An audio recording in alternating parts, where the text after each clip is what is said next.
You are listening to Project 35, a project that I'll be interviewing 35 women coming from different countries and backgrounds. So let's listen to their stories and cheer them on their own unique journey. And I hope you will enjoy it as much as I do.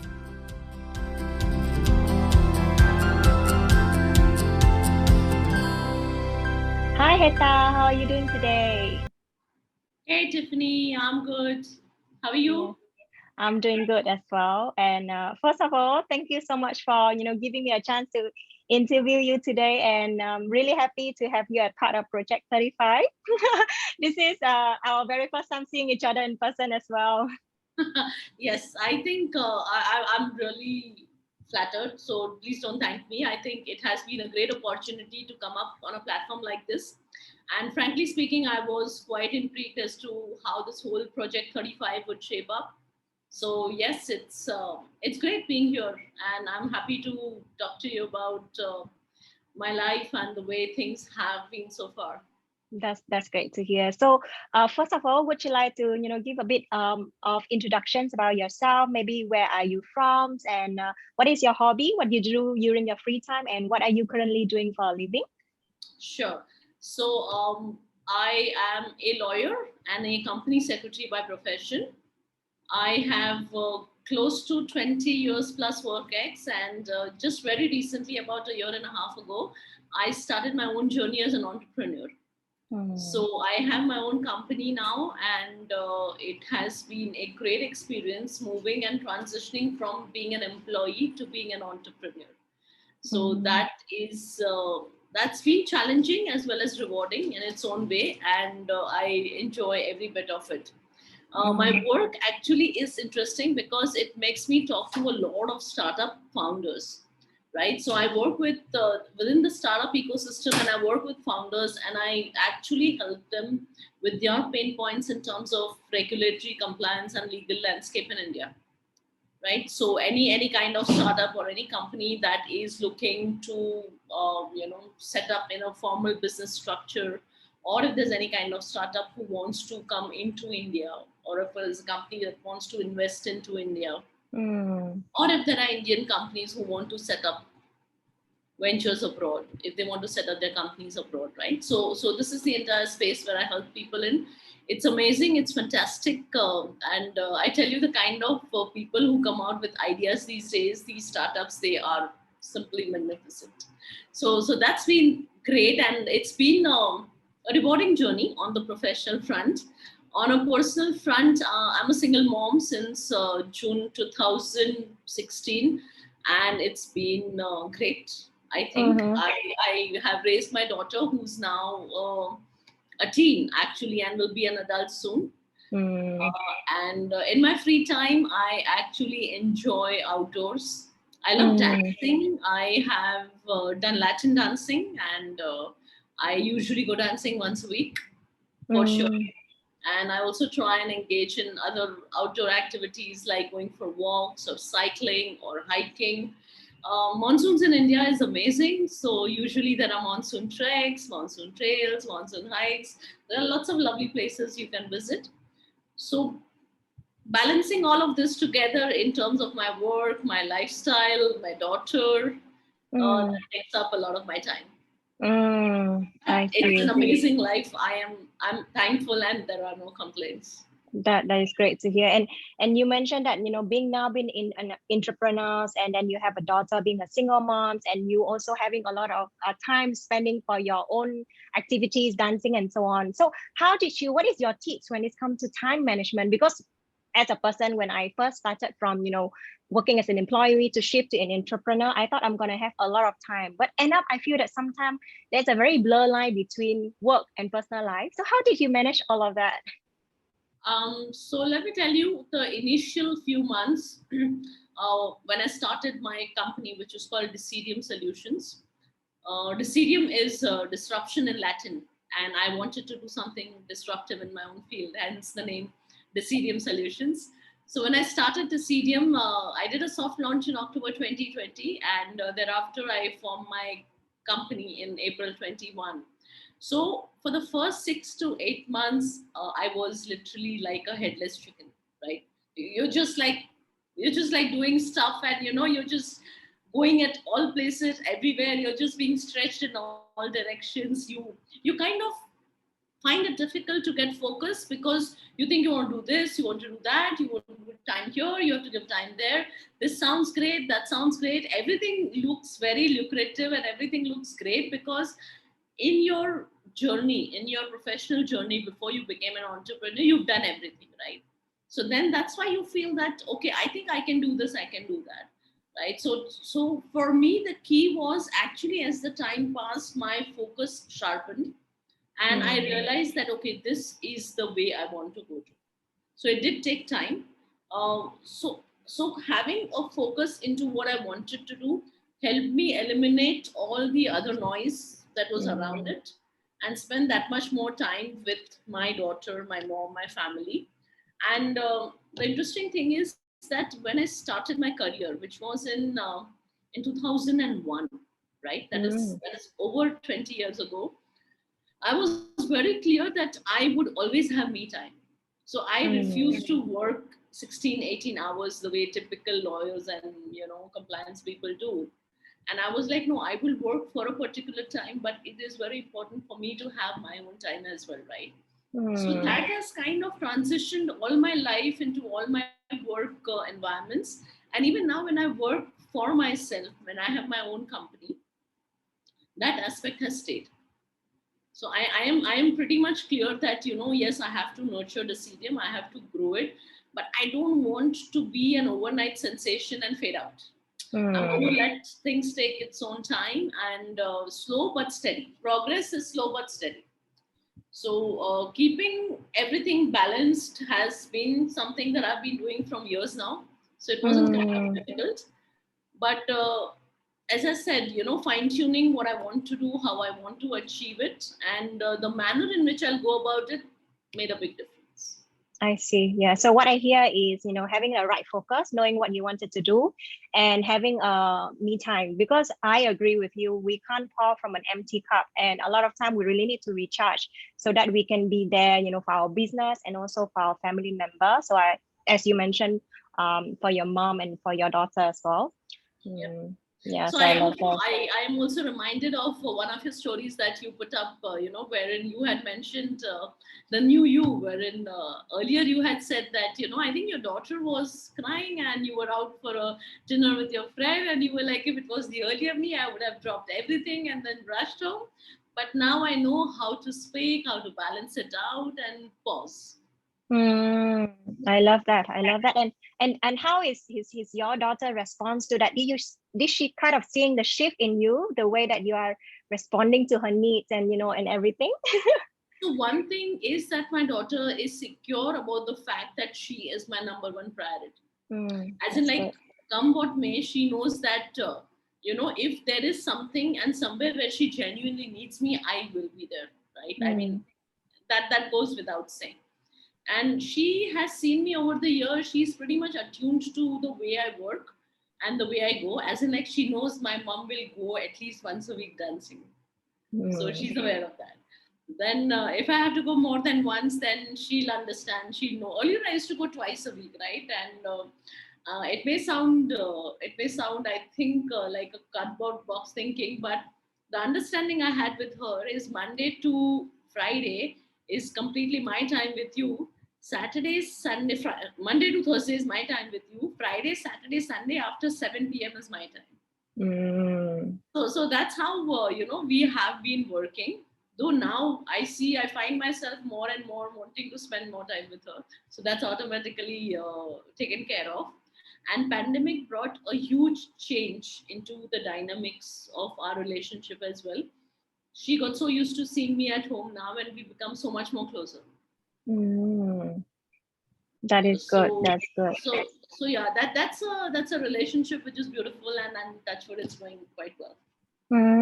And you mentioned she's 15 now, right? So it's a teenager.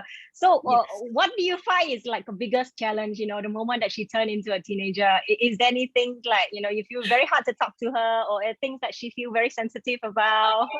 So she the biggest and the best part about talking to her has been always that she's very transparent with me. So we are always friends first, That's and great. then a parent and a child. I mean, that's the kind of rapport I've always had with her, right? Sometimes I do feel I should be more of a parent, but that's sparingly. But otherwise, I think we've had a very wonderful relationship of friends. So she tells me everything about what she's going through, and what are her challenges in life. And like every other teen, she does have her own ups and downs. Typical school issues, typical issues about, oh, I like this guy, he doesn't like me, oh, I don't. Oh, So she's in grade 9, right? So she has her own parameters about wanting to talk to guys, or it's pretty natural for teenagers, right? Wanting to spend time with their friends. So yeah, it's a mix of almost everything. I think at her age, like all teens, she's very sensitive about how people perceive her. She's very sensitive about how people see how she is. She always wants to look pretty like everybody else, and generally she wants to be in a good space. So the only tussle that we have sometimes is that I'm an academician, as in like I love to study. I love books, right? So apart from being a lawyer and a company secretary, I have done my master's in commerce, and I've also done a diploma in intellectual property laws. So I want to study again, right? I want to do some executive business management course or something that will help me further. And she, on the other hand, is not like studying as much. So the point is that I have to constantly keep cajoling her, talking to her, telling her, because she wants to be a lawyer, right? And I said that if you want to be a lawyer, then you have to be prepared to put in the hard work, right? It's not just going to come automatically. So now she is beginning to understand and work on her grades and stuff like that. She's a sharp student. If she gets her focus, she will ace it. So I work with her on building her focus. So okay. sometimes that's a challenge I face, but other than that, I'm pretty happy with the way she's turned out and the way she turned Beautiful. out. Yeah, I can see that you guys have a very beautiful relationship, and the fact that she's so transparent and she feels so comfortable sharing with you a lot of things in terms of her study, also in terms of her, relationship and so on. So I'm really glad to hear that. So before we even become a mother, first we become a woman, and I'm sure as a woman you have learned and grow and evolve a lot as a person. So if and looking back, let's say if you can travel back in time and meet yourself 5 years ago, what was the biggest change that you see in you over the last 5, 7, 10 years or so?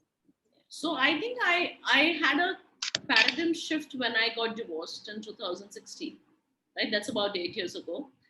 Since then, I think I have learned to be uh, a lot more okay with asking for help. I have always been a very independent woman myself, right? So one of the biggest things and one of the biggest challenges was that I never used to ask anybody for help, because you're so independent and used to doing things yourself that asking for help is a very alien concept, right? I mean, I remember a time when I was talking to a friend, and I told him, I said, I don't even know how to ask for help. I mean, if I want something, I wouldn't know where to start, right? How to tell somebody that I need help. So that is one thing that has changed. I'm a lot more aware, and I understand the importance of asking people for help. That's been great. The other lesson that I learned, I wouldn't say lesson, but the other change that has come into me, especially in the last 2.5 years after I've become an entrepreneur, is that you learn about humility. You learn how to treat people as the most valuable asset in your life, because while you're on the other side of the table, while you're an employee, while I was a senior manager, or while I was the head of a department, I know how I used to be and how I used to treat my vendors. Like, I want everything done now. Why is it not this? Like, tuck, tuck, tuck, all the check boxes have to be met. And today, when I'm on the other side, I can really understand, empathize, and relate to how people must have felt then. So it has made me a better person. It has made me well equipped to be able to deal with people. So I actually am a lot more humble than I was before. So there's been a lesson in humility. There's been a lesson in people management skills. And this is constantly evolving, right? Even as a person, when I'm talking to people, I'm aware of what it is and how it could be, right? So that is a big change I've felt in myself. I've felt myself being more grounded, more people centric, less on deliverables, more on the fact that yes, if you're not well, please take the time off. The work can wait. As opposed to, there is a client out there who has a deadline. We have to give it in 24 hours. I don't care how you do it, but I want it. So I think these are the most important changes that I have noticed in my life over the past few years. One, on the personal front, after I got single again, more responsibility, and I would also say that it was a relief in a way, because I was finally able to lead the life the way I wanted to, and raise Zara, that's my daughter, raise Zara in a manner that was more befitting. Mm. And on a professional front, as I said, it made me realize the value of people. I tend to be a lot more calmer now. I don't lose my patience as easily. So these are the major changes. I see. I love that. And you mentioned now, now being single again, and probably that, again going back, maybe I'm not too sure in terms of dating lives and stuff. What do you realize that the way that you see and consider relationship has changed a lot over the last few years as well? Like your expectation in terms of finding a partners, as well as what you're expecting for in a relationship. Um, to answer that question, when I do date now, what I realize is that what was okay 10 years ago for me when I went out dating is not okay for me now. For example, I will not want to waste 3 hours with somebody just like that, right? I am more selective and more careful with who I go out with, simply because I see my time as an investment now, in terms of my work, in terms of my company, in terms of generally what I want to do in life, right? So that phase about let's just go out and have fun kind of a thing is very different now. Now, let's go out and have fun could mean talking of business, talking of what you do, talking of tell me more about how your work is, as opposed to, oh, where do you go partying, what is a lifestyle, what do you used to do. So there is a complete paradigm shift, as you grow older, even in the dating space. And that's where I have felt the difference. I am not one other thing is I've become more clear is that uh, I know what I don't want. So I am very clear about what I do not want in my life. So saying no has become a lot more easier than saying yes, especially in my personal life, because I see that I want, and I naturally want to focus all my energies and all that I have into growing my business. Maybe it's a temporary phase, maybe until the CDM is up and running for a few more years. But this is where I am currently. I'm very selective if at all I go out. Um, Not that I do not appreciate men or going out on a date or wanting to be in a relationship, but I have realized that any kind of relationship does take a lot of effort. And at an age where I am today, if I'm very set in my ways, right? You can't be where you are today without having a thought process or an opinion or a way of life or thinking. Now, I do not see myself adjusting or adapting to an extent of being into the other person's life. For me, a relationship has always been a partner driven thing, right? It has to be a 50-50 walk. Uh, when I go out on a date, I will never ask a guy to come all the way where I stay. Neither will I go all the way where he stays. We'll always meet midway. So, like everything else in life, there has to be a 50-50 effort by both people. And I've realized that I am far too intimidating for men to want to go out on a date and be comfortable. They are very happy, they are very taken in, and they like the glamorous persona. They like the fact that I am independent, I am well spoken, I have my own mind, I am a self-made woman. But that's it. Liking is one thing, but to be able to be with that kind of person takes an entirely different mindset. And I think Mm. that's where the disconnect is. So now instead of just trying all the time, I have decided to use all those energies on myself and my business. I love that. And I think I can really totally relate with you. I think when we are in a younger age, right, when we are not really, we kind of still figuring out things in life. We wasn't sure about ourselves, our values. Sometimes we're seeking, expecting people to like us. But at this point of time, at this stage in life, I think we are very much assured about, what you have to offer, what you are as a person. You are no longer seeking for people to like you, because you might not know what you want yet, but you know exactly what you don't want. And I think that is something is really, really great to hear from you. Yeah, yeah. Mm, So it's a lot more easier, as I said, to say no, mm, and trust me, I'm happier. mm, It gives me the time that I need. It gives me the peace. More than anything else, you're mentally free. There's no crushing thing that, oh my god, I have to do this and what will happen. I have to go here, but what will he think? I am going dancing, but should I go? Should I not go? It's 12 o'clock. Do I need to inform him or rush back home? So there are too many things that kind of just play well the way I see it.